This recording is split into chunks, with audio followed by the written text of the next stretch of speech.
राहुल गांधी की अगुवाई में कांग्रेस पूरी तरह से कंफ्यूज्ड पार्टी बन चुकी है। राष्ट्रीय स्तर पर तो बीजेपी से लड़ने की हुंकार भरती है, लेकिन जब राज्यों के चुनाव आते हैं तो उसको समझ में ही नहीं आता कि किसके पक्ष में खड़े हैं और किसके खिलाफ लड़ा जाए। दिल्ली के विधानसभा चुनाव में राहुल गांधी और कांग्रेस को आखिर तक पता नहीं था कि उनको बीजेपी के खिलाफ लड़ना है या अरविंद केजरीवाल के खिलाफ। और यही स्थिति अब पश्चिम बंगाल में भी बनती नजर आ रही है। पश्चिम बंगाल में ममता बनर्जी की तृणमूल कांग्रेस की सरकार है और 77 सीटों के साथ बीजेपी दूसरी सबसे बड़ी पार्टी है और विपक्ष में है। कांग्रेस का वहां पर भी कोई नामो निशान नहीं है।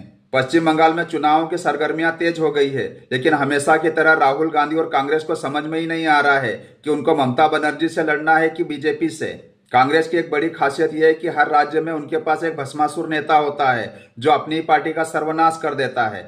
पश्चिम बंगाल में उनके पास अधीर रंजन चौधरी हैं, जिनके बीजेपी में जाने की चर्चाएं 12 महीने चलती रहती है।